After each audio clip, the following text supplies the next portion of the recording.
సమయంలో దేవుని వాక్యాన్ని ధ్యానం చేసడం కోసం పరిశుద్ధ గ్రంథంలో నుంచి హెబ్రీ పత్రిక 6వ అధ్యాయం 10వ వచనాన్ని చదువుకొని ధ్యానం చేస్తాం. హెబ్రీ పత్రిక 6వ అధ్యాయం 10వ వచనాన్ని. ఈ మాటను మనము చదివినట్లయితే ఈ విధంగా ఉన్నది. మీరు చేసిన కార్యమును మీరు పరిశుద్ధులకు ఉపచారము చేసి ఇంకను ఉపచారము చేయుచుండటి చేత తన నామను బట్టి చూపిన ప్రేమను మరుచుటకు దేవుడు అన్యాయస్తుడు కాడు. దేవుడు ఈరోజు మనకు ఒక అంశాన్ని మన ఎదుట పెడుతున్నాడు.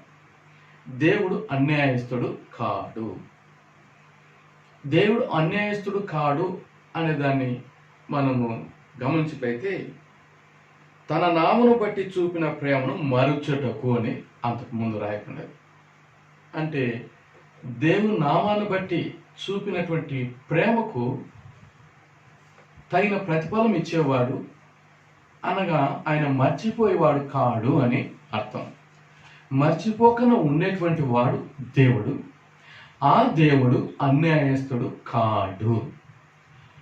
దేవుని బిడ్డలమైనటువంటి మనము దేవుని నామంలో ఏ కార్యమైనా చేసినా కానీ దానికి తగినటువంటి ప్రతిఫలం దేవుడు అనుగ్రహింప చేస్తాడు. దేవుడు మర్చిపోయేదానికి అన్యాయస్తుడు కాదు.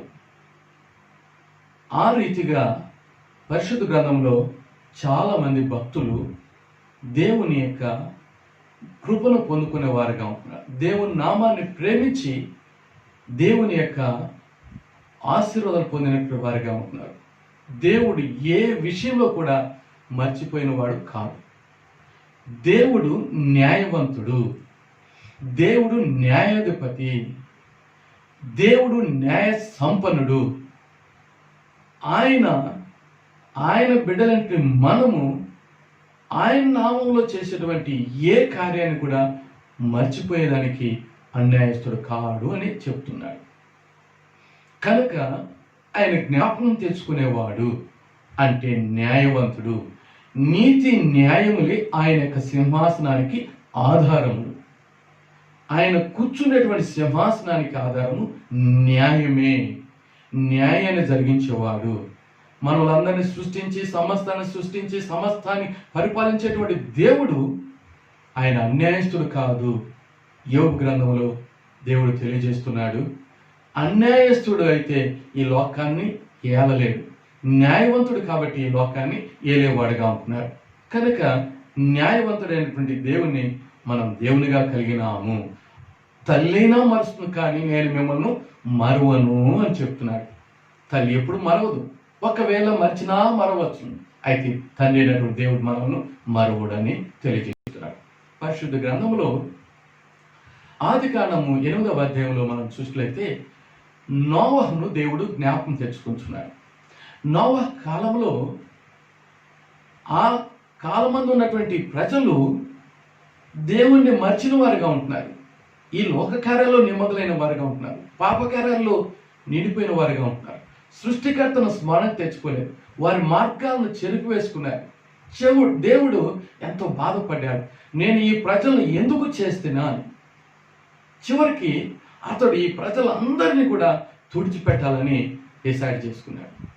అలాగా దేవుడు ఈ ప్రజలందరినీ చూసుకుంటూ వస్తూ ఉంటే నోవహు అనేటువంటి దేవుని బిడ్డ దేవుని కృపను పొందుకున్నవాడుగా ఉన్నాడు.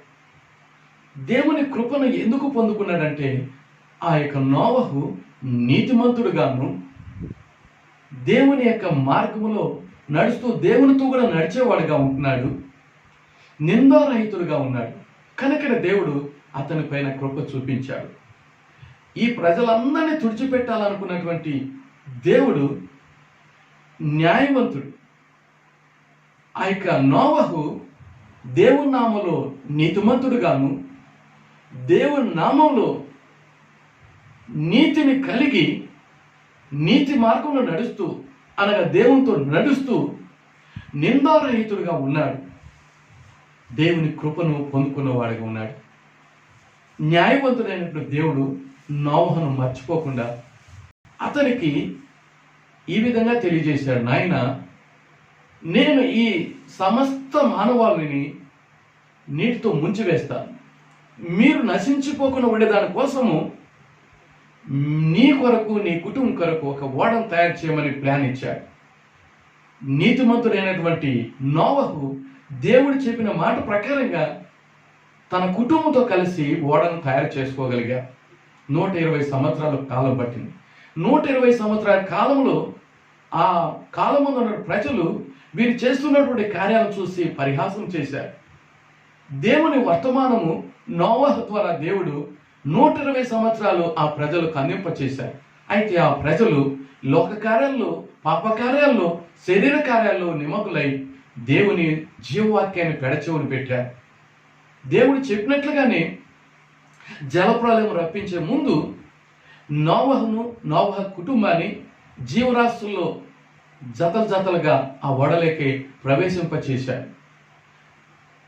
తర్వాత దేవుడు ఆ ఓడకున్నటువంటి తలుపును మూసివేశాడు. వర్షము రానే వచ్చింది. ఇటు కింది భాగం నుంచి భూమిలో నుంచి నీటి బుగ్గలు ఉబ్బుకుతున్నాయి.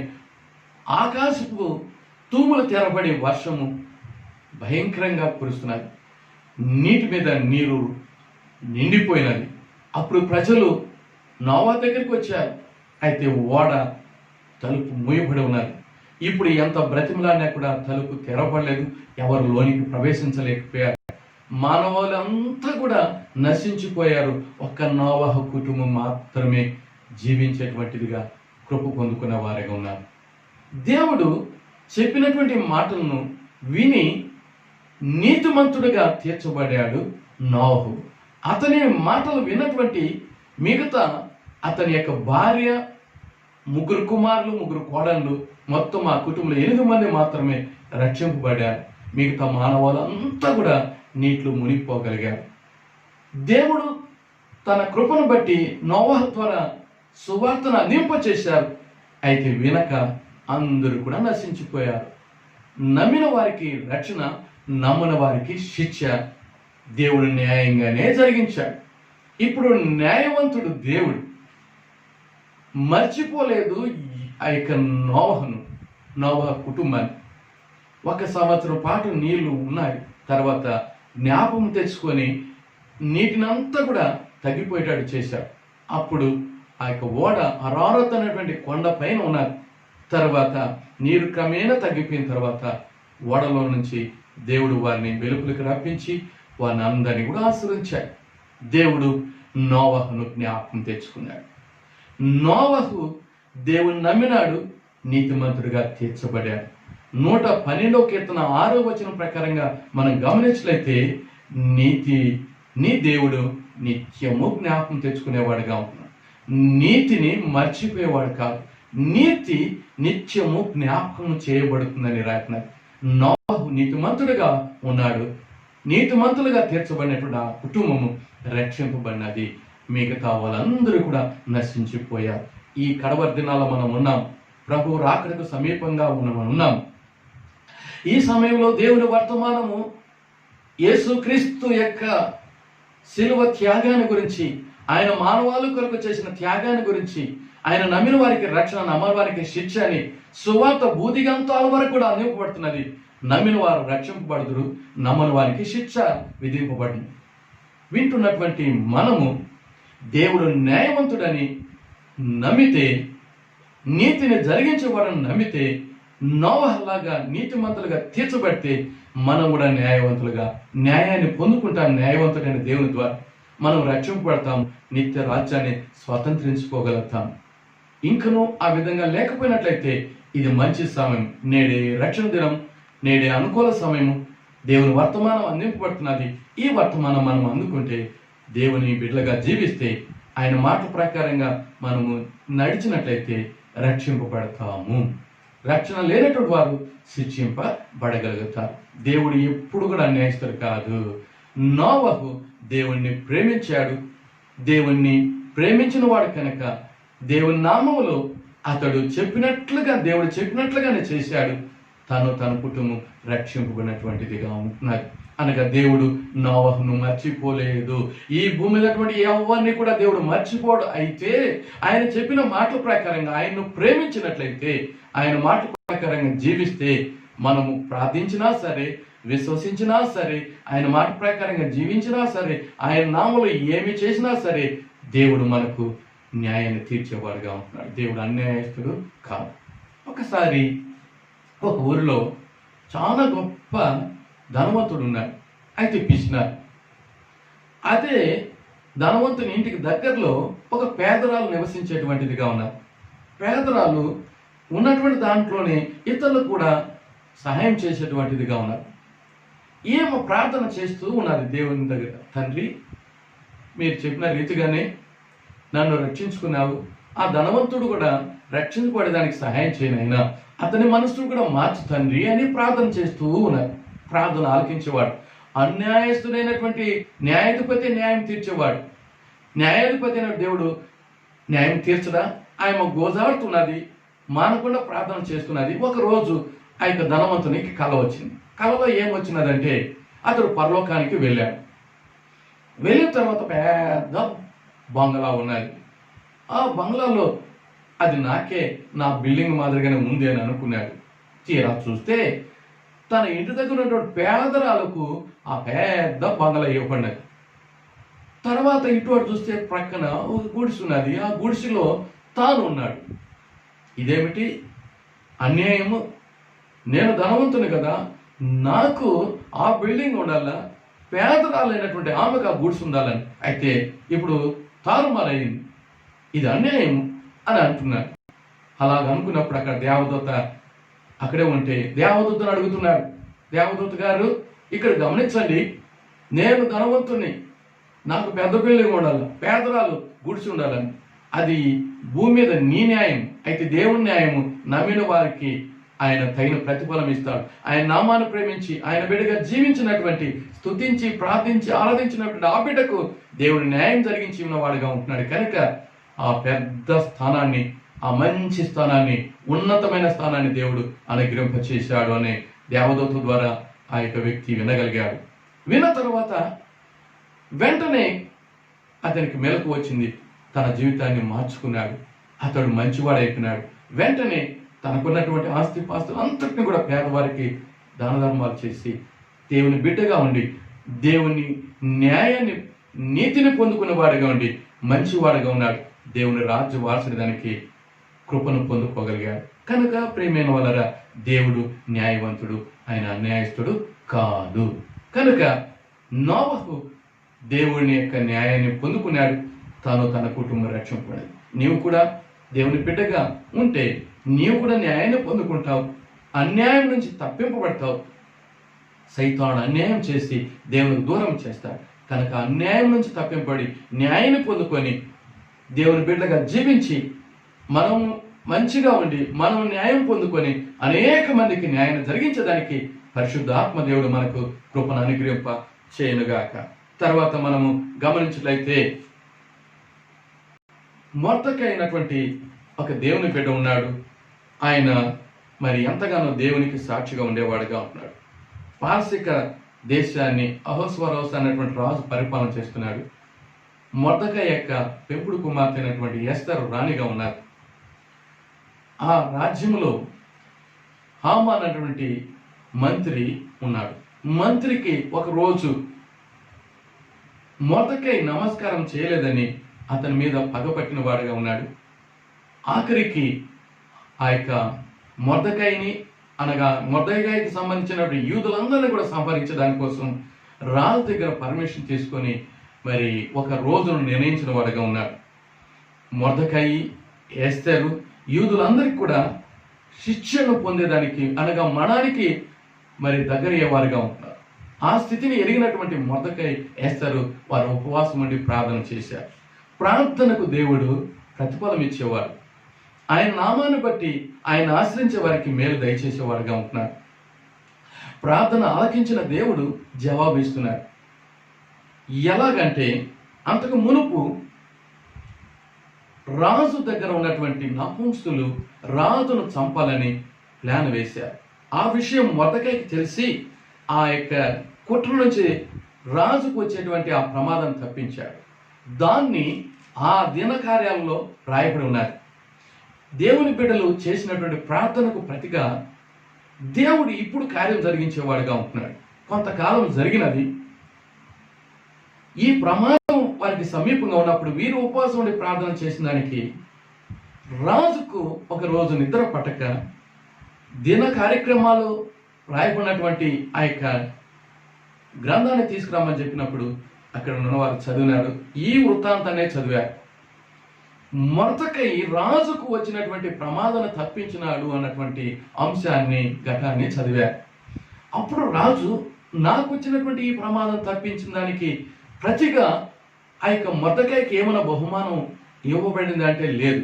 అప్పుడు ఆ సమయానికి మరి మేలు కలిగేటట్లుగా, ప్రతిఫలం కలిగించేటట్లుగా, నీతిమంతునికి దేవుడు ప్రతిఫలం ఇచ్చే రీతిగా నీతిమంతుడైనటువంటి ఈ యొక్క మొర్దెకైని దేవుడు మర్చిపోకుండా సహాయం చేసే వాడిగా ఉంటున్నాడు.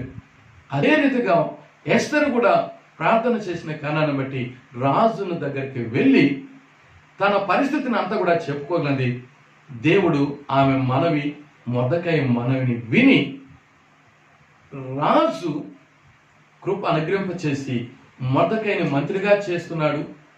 రాణి ప్రార్థన ఆలకించి ఆ యొక్క రూల్ పాస్ అయినటువంటిది, అనగా యూదులందరూ కూడా సంహరింపబడాలన్నటువంటిది మార్చివేయబడి శత్రువులకే మరణము వాటిల్లేటట్లుగా దేవుడు ఆ కార్యాన్ని మార్పు చేశాడు. దేవుడు మొర్దెకైనైతేమి, ఎస్తర్ అయితేమి, యూదులైతేమి చేసిన ప్రార్థనకు దేవుడు మర్చిపోలేదు, ప్రతిఫలం అనుగ్రహించాడు. తగిన కాలము దేవుడు ఆదుకున్నాడు. నీతిమంతు లేక ప్రార్థన ఆలకించిన దేవుడు వారి ప్రార్థనకు జవాబు ఇచ్చాడు. తగిన సమయంలో ఇచ్చాడు. సమయోచితంగా సహాయం చేయగలిగాడు. ఆ విధంగా ప్లాన్ వేసినటువంటి హామాను, అతని కుటుంబీకులు మృతి పొందారు. వ్యతిరేకమైన శక్తులన్నీ లయమైపోయాయి. అయితే దేవుని నమ్ముకున్నటువంటి ఎస్తర్ అయితేమి, మొర్దెకై అయితేమి, యూదులైతేమి రక్షింపబడగలిగారు. తగిన కాలంలో వారికి సహాయము పొందుకోనేటట్లుగా దేవుడు కృప దయచేశాడు. దేవుడు అన్యాయస్తుడు కాదు, దేవుడు న్యాయస్తుడు. సమయానికి సరిపోయే రీతిగా జ్ఞాపకం తెచ్చుకున్నవాడుగా ఉంటున్నాడు. అంటే మర్చిపోయిన వాడు కాదు, జ్ఞాపకం కలిగిన వాడుగా ఉండి సమయోచితమైన సహాయం చేసి శత్రువుని సంహరింపచేసి తన బిడ్డలను తలగా చేశాడు. యూదులందరూ కూడా సంతోషించి దేవుని మహింపరిచేవారిగా ఉంటున్నారు. నువ్వు నేను దేవుని నామలో చేసిన ప్రార్థన అయితేమి, దేవుని కార్యాల్లో, దేవుని బిడ్డల కొరకు దేవుని నామలో ఏ కార్యము చేసినా కూడా, గ్లాసుడు మంచినీళ్ళు ఇచ్చినా కూడా దానికి తగిన ప్రతిఫలం దేవుడు ఇచ్చేవాడుగా ఉంటున్నాడు. ఎప్పుడు కూడా వేస్ట్ కానీ కాదు, తప్పనిసరిగా దేవుడు ప్రతిఫలం ఇచ్చేవాడుగా ఉంటున్నాడు. మొర్దెకైకి, ఎస్తరుకు, యూదులకు ఇచ్చినటువంటి ప్రతిఫలం వింటున్నటువంటి ప్రేమైన సహోదర సహోదరి, నీకు నాకు, ఆయన నమ్మిన ప్రతి బిడ్డలకు, ఆయన నామలు ఆయన ప్రేమించినటువంటి బిడ్డలకు, ఆయన నామాన్ని ప్రేమించి చేసినటువంటి ఏ కార్యానికైనా కూడా ప్రతిఫలం అనుగ్రహించేవాడుగా ఉంటున్నాడని ఈ మాట ద్వారా దేవుడు తెలియజేస్తున్నాడు. తర్వాత మనం గమనిస్తే పరిశుద్ధ గ్రంథములో మొదటి సమూయేలు గ్రంథము 24వ అధ్యాయంలో దావీదు కూడా మరి న్యాయాన్ని పొందుకునేవాడుగా ఉంటున్నాడు. ఆ మాటను మనం గమనించినట్లయితే మొదటి సమూయేలు గ్రంథం 24వ అధ్యాయంలో 15వ వచనంలో ఈ మాటను మనము చూడగలుగుతున్నాం. ఈ విధంగా గమనిస్తే, యెహోవా నీకును నాకును మధ్య న్యాయాధిపతి అయి తీర్పు తీర్చునుగాక. ఆయనే సంగతి విచారించి నా పక్షమున వ్యాజ్యమాడి నీ వశం కాకుండా నన్ను నిర్దోషిగా తీర్చునుగాక అని దావీదు చెప్తున్నాడు. దావీదు చిన్నగా గొర్రెల కాపు కాసుకునేవాడుగా ఉంటున్నాడు. అయితే దేవుడు అతన్ని రాజుగా చేసేదానికి ఆయనకి ఇష్టమైన రాజుగా ఉన్నటువంటి సౌలు దేవుని మాటను వినకుండా దేవుని చిత్తాన్ని జరిగించినటువంటి కారణం సౌలు తీసివేసి ఆ స్థానంలో దావీదు ఉంచేదానికి దేవునికి ఇష్టమైనది. ఎందుకంటే దావీదు దేవుని యొక్క హృదయానుసారి, చిన్న గొర్రెల కాపు కాసేటువంటి వ్యక్తి చివరికి రాజు కాగలిగాడు. రాజు అయ్యే మునుపు అతడు ఎన్నో కష్టాలు, బాధలు, నిందలు, అవమానాలను భరించగలిగాడు. ముఖ్యంగా ఆ యొక్క రాజే ఈ యొక్క దావీదుకు శత్రువు అయినాడు. 3,000 మంది సైన్యముతో దావీదును వెతుకుతూ ఎన్నో ప్రయత్నాలు చేశాడు. 21 సారి దావీదును చంపాలని సౌలు ప్రయత్నాలు చేశాడు. అయితే దేవుడు దావీదు యొక్క ప్రార్థన, దావీదు యొక్క విశ్వాసాన్ని వేస్ట్ చేయలేదు. నమ్మినటువంటి దావీదును నీతిమంతుడిగా తీర్చాడు. నీతిమంతుల యొక్క ప్రార్థనను ఆలకించేవాడు, వారి ప్రార్థన వైపున కనుదృష్టి నిలిపేవాడు, చెవేగేవాడుగా ఉంటున్నాడు. దావీదు మరణం విన్నవాడు, ఏ అపాయము రాకుండా కాపాడి భద్రపరిచాడు. దావీదును దేవుడు ఎంతగానో మరి జ్ఞాపకం తెచ్చుకున్నవాడుగా ఉంటాడు, మరువలేదు. దావీదును దేవుడు ఎంతగానో ఆశీర్వదించి చివరికి శత్రువుగా ఉన్నటువంటి, రాజుగా ఉన్నటువంటి సౌలును మిగతా వారి ద్వారా సంహరింపబడి, వేరే శత్రువుల వల్ల సంహరింపబడి దావీదు రాజు అయ్యేటట్లుగా చేశాడు. దావీదును ఎన్నోసార్లు చంపాలని ప్రయత్నం చేసినటువంటి సౌలు ఒక్కసారి దావీదుకు దొరికినాడు. అయితే దావీదు అతన్ని ఏ మాత్రం కూడా చంపలేదు. తనతో ఉన్నటువంటి పనివారు కూడా చంపేదానికి ఇష్టమైనప్పటికీ కూడా దావీదు దానికి అనుమతి ఇవ్వలేదు. ఆయన నీతిమంతుడుగా ఉన్నాడు, న్యాయవంతుడుగా ఉన్నాడు, దేవుణ్ణి నమ్మినవాడుగా ఉన్నాడు. దేవుడే నా పక్షాన యుద్ధం చేస్తాడన్నటువంటి నీతిని కలిగిన వాడుగా ఉన్నాడు. తరువాత సౌలు అనేటువంటి రాజు చెప్పాడు, దావీదు, నేను నీకు దొరికినప్పుడు నువ్వు నన్ను చంపకుండా నువ్వు నీతిమంతుడుగా ఉన్నావు, నీవు నీతిమంతుడు నాకంటే నువ్వు రాజు అవుతావని దావీదును ఎంతగానో పొగిడాడు సౌలు రాజు. అయితే ఇప్పుడు సౌలు శత్రు రాజులైనటువంటి ఆ యొక్క ఫిలిష్తీయుల చేత చంపబడి చివరికి దావీదు రాజు కాగలిగాడు. దేవుడు న్యాయవంతుడు. దావీదుకు కలిగినటువంటి కష్టాల నుంచి, శ్రమల నుంచి, బాధల నుంచి, నిందల నుంచి, అవమానాల నుంచి దేవుడు తప్పించి శత్రువు నుంచి దూరం చేసి దావీదును దేవుడు సింహాసనం మీద కూర్చోబెట్టాడు. దేవుడు దావీదుకు న్యాయం జరిగించాడు. దావీదును దేవుడు నీతిమంతుడుగా తీర్చి నీతిమంతుని మరణం నుంచి తప్పించి న్యాయాన్ని చేకూర్చి సింహాసనం మీద కూర్చోబెట్టాడు. దేవుడు నమ్మదైన వాడు, ఆయన అన్యాయస్తుడు కాదు. ప్రియమైన సహోదరుడా, సహోదరి, నా జీవితంలో మనం కూడా ఆ పరమతను నమ్ముకున్నాం. మన జీవితాలకు ఎన్ని కష్టాలు, బాధలు, శ్రమలు, నిందలు, అవమానాలు వచ్చినా ఆ తనని నమ్ముకున్న బిడ్డగా ఉన్నట్లయితే తప్పకుండా మనకు కూడా న్యాయం జరిగించేవాడుగా ఉంటున్నాడు. దేవుడు న్యాయవంతుడు. దావీదుకు న్యాయం జరిగించిన దేవుడు నీకు, నాకు కూడా, మనందరికీ కూడా దయచేసేవాడుగా ఉంటున్నాడు. ఒకవేళ నీ మీద, ఎవరి మీద మరి శత్రువు పగబూనట్లయితే పగ దేవుని వంతుగా దేవుని మీద మనము మోపినట్లయితే దేవుడు మనకు న్యాయం జరిగిస్తాడు. దేవుడు నీతిని జరిగిస్తాడు. దేవుడు మహిమ పొందేవాడుగా ఉంటున్నాడు. చాలా సంవత్సరాల క్రితము ఒక హెచ్ఎంగా పనిచేసినటువంటి అమ్మగారు తమిళనాడు ఉండేవారు. ఆమె వివాహం చేసుకోకనే దేవుని మీకు బిడ్డగా జీవించి పవిత్రంగా ఉండేటువంటి హెచ్ఎంగా ఉన్నటువంటి ఆ తల్లిగారు ఎంతో మంచిగా జీవించేటువంటిది. అయితే కూడా ఉన్నటువంటి ఉద్యోగి ఆమె మీద ఎన్నో నిందలు మోపారు. అయితే ఎన్నో అపనిందలు వేసినప్పటికీ కూడా ఆమె ఎప్పుడు కూడా కోపం తెచ్చుకోలేదు. దేవుని మీద భారం వేసి దేవుడు న్యాయవంతుడు, ఆయన న్యాయం జరిగిస్తారని ప్రార్థన చేసుకుంటూ ఉండేటువంటి ఆ అమ్మ హెచ్ఎంగా రిటైర్డ్ అయిపోయింది. 25 సంవత్సరాల తర్వాత ఆ నింద మోపినటువంటి వ్యక్తి పోస్ట్లో రిజిస్టర్ పోస్ట్ చేసి ఒక లెటర్ రాశాడు. అమ్మ, నేను నీ మీద నిష్కారణంగా నింద మోపాను, అదే నింద నాకు ఇప్పుడు కలిగింది, ఇప్పుడు నువ్వు నాకు జ్ఞాపకం వచ్చావు. అయ్యో, ఆ తల్లి మీద నేను నింద మోపాను కనుక నాకు ఈ శిక్ష వచ్చింది. అయ్యో, నేను ఎంత పొరపాటు చేశాను. పరిశుద్ధురాలుగా, నిందారహితురాలుగా ఉన్నటువంటి ఆమె మీద నింద మోపాను, అన్యాయం చేశాను. నన్ను క్షమించు తల్లి, మన్నించు తల్లి, నువ్వు నన్ను క్షమిస్తే నాకు ఈ బాధ తొలగుతుంది అని లెటరు రాసినప్పుడు 25 సంవత్సరాల తర్వాత ఆ తల్లి చదివి, దేవుడు న్యాయవంతుడు, నేను మర్చిపోయిన దేవుడు మరవలేదు. దేవుడు ఆ యొక్క అన్యాయం చేసిన వ్యక్తిని పశ్చాత్తాపడేటట్లుగా చేశాడు. న్యాయాన్ని నాకు జరిగించాడు. నాకు దేవుడు న్యాయం చేశాడు, అతన్ని మారేటట్లుగా దేవుడు చేశాడని ఆమె తృప్తిని వెళ్ళబుచ్చగలిగింది. దేవుడు మర్చిపోయేవాడు కాదు. ఆ హెచ్ఎంగా ఉండి రిటైర్డ్ అయిన 25 సంవత్సరాలైనా కదా ఆమె మర్చిపోయినా కూడా దేవుడు మరవలేదు. న్యాయవంతుడు, అన్యాయస్తుడు కాదు, న్యాయం జరిగించాడు. నా ప్రియ సహోదర సహోదరి, దేవుడు సృష్టికర్త, ఆయన న్యాయ సంపన్నుడు, న్యాయాధిపతి, న్యాయకర్త. ఆయన బిడ్డలంటే మనకు కూడా న్యాయం జరిగించేవాడుగా ఉన్నాడు. దేవుడు అన్యాయస్తుడు కాదు. దేవుడు న్యాయము జరిగిస్తాడు.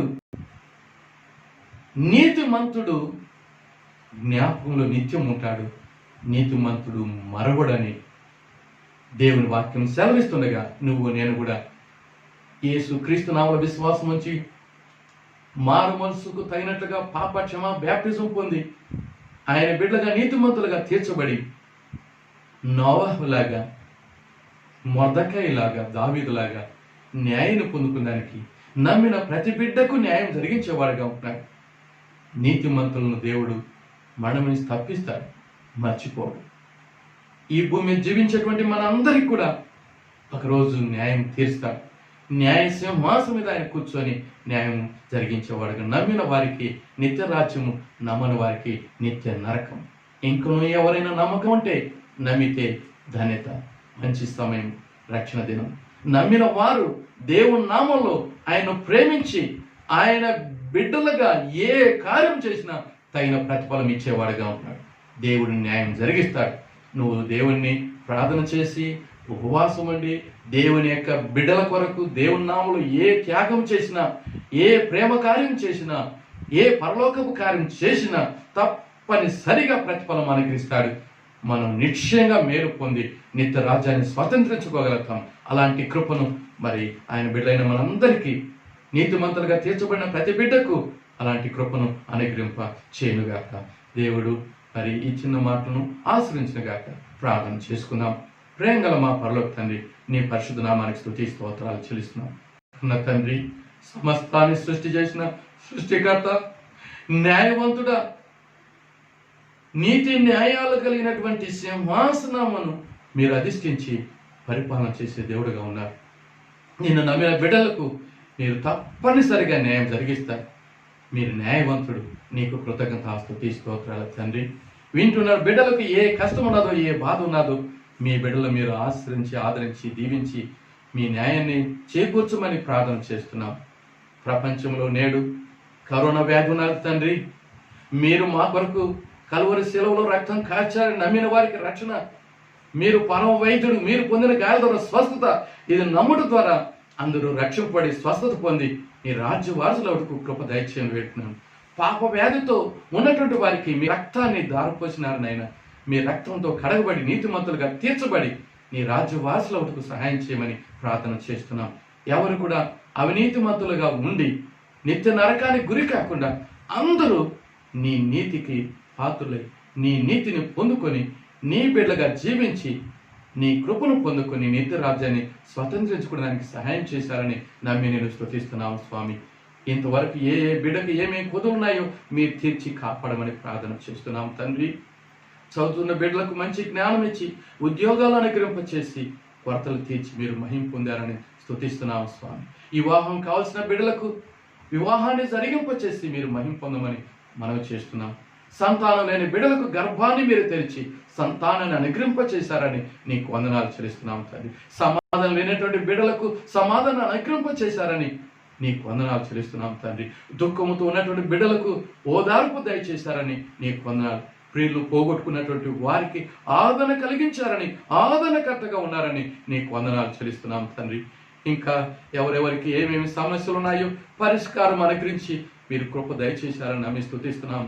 కొరతలతో ఉన్నటువంటి వారికి మీ సమృద్ధిని ప్రసాదించి మీ నామాన్ని గణపరుచుకున్నారని నమ్మి నేను స్తుతిస్తున్నాం స్వామి.